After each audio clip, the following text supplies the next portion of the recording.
So if you follow a lot of teachers like myself who are guided and illuminated by the source of reason itself, you'll notice some interesting synchronicities. Everyone starts talking about the same stuff, the same insight, the same principle, the same unifying force, whether or not it's a movement instructor or a religious person or a guru or a comedian or something like that. Anybody who's awake rationally, we're all in the same world.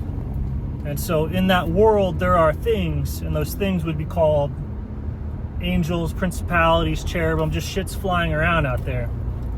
And so everyone sees the same thing. There's phenomena in the sky, and the sort of mystical, artistic people, the teachers and all that, see the phenomenon, and you go, you see it, that's an angel, that's how we're connected. You see how it's projecting down into the earth. You go, this is how we're all tied together.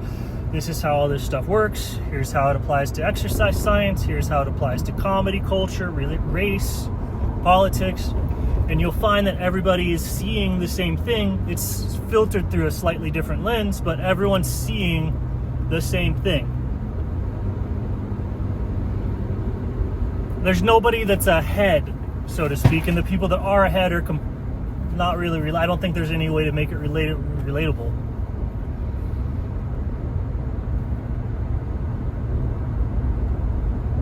And so there's people that are nested inside of different stuff. There's people that are not awake yet. There's people that are sleepwalking. There's people that are gestating, right? Like a baby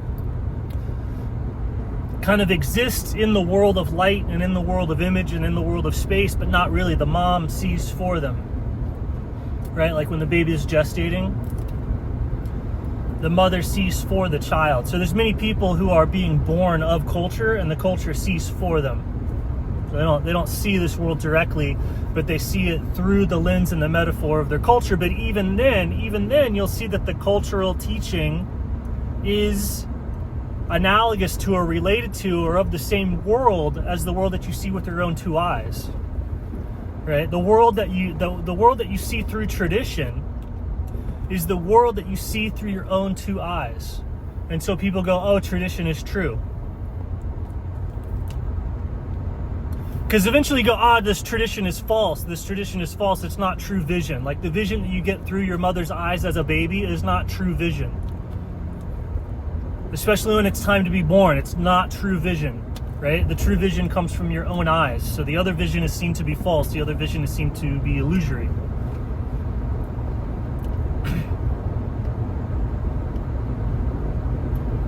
And when you have true vision, there's an objective world, right? It's like a bunch of us stand around a tree, and we're all having subjective vision, but we are seeing an objective world with our subjective vision. The tree is there, you can go out and touch it. So you wake up to an objective world of truth, of fact, of principality, of form, and you start to be able to see all that stuff, comprehend it with your rational eye.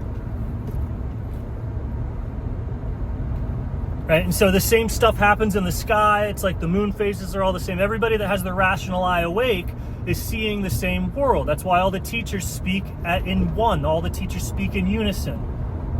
And when you start to hear that, you also see the tradition themselves speak in unison, because the traditions are the mothers.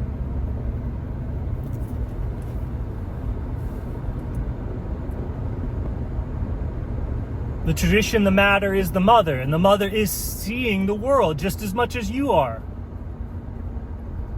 Or just as much as you would if you opened your eyes.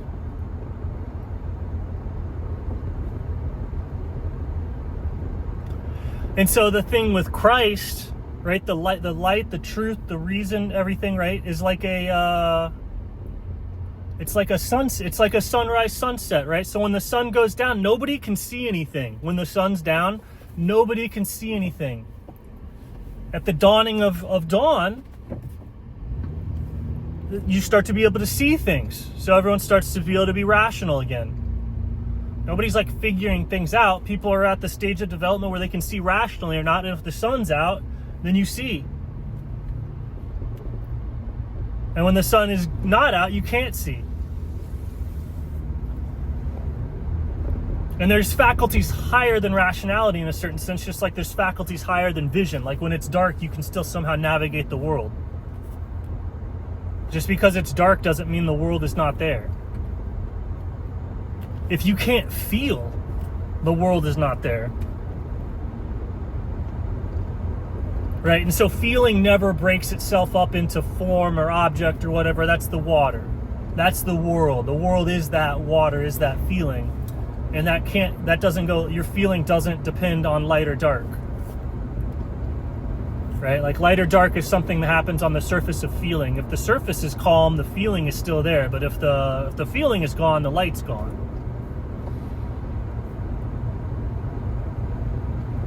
So there's stuff that's higher than what I'm saying, and it can't talk about it because it's separate from light in a certain way. Like the water feel is separate from the surface activity. The surface activity is not separate from the water, though. It doesn't make any sense, right?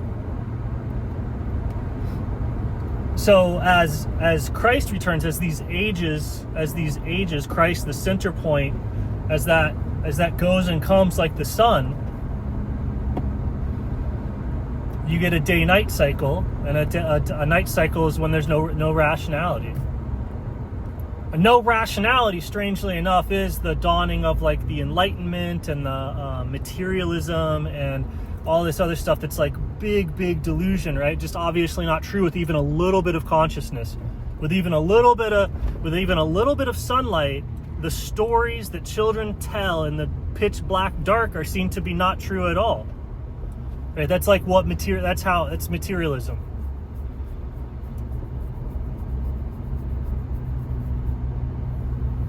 Modern science without magic. That's only possible in the pitch black because you can say anything and your imagination's true. It's like anything's impossible with a dream if you turn your senses off because you can imagine anything you want. And the same is true for what do you call it? Vision.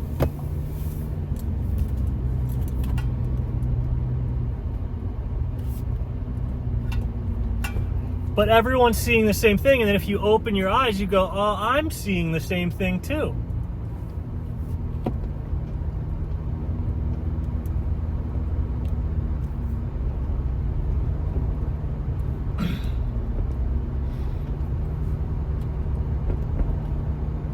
And then when you form groups of people together who are all seeing the same thing, who have a shared eye, then you form a larger body, a larger structure, a culture, right? And then the culture becomes the new I. So culture is a God that can see, that gives rise to individuals, right? All the myths are all true, like literally true, fractally true. It's not simile or analogy or anything like that. That's a rational idea of what language is. It's like the myths, stories, any story that can be like remembered because it has like some sort of coherence or resonance with reality. Like if something doesn't have resonance with reality, it can't be remembered. So any story remembering is resonance with reality.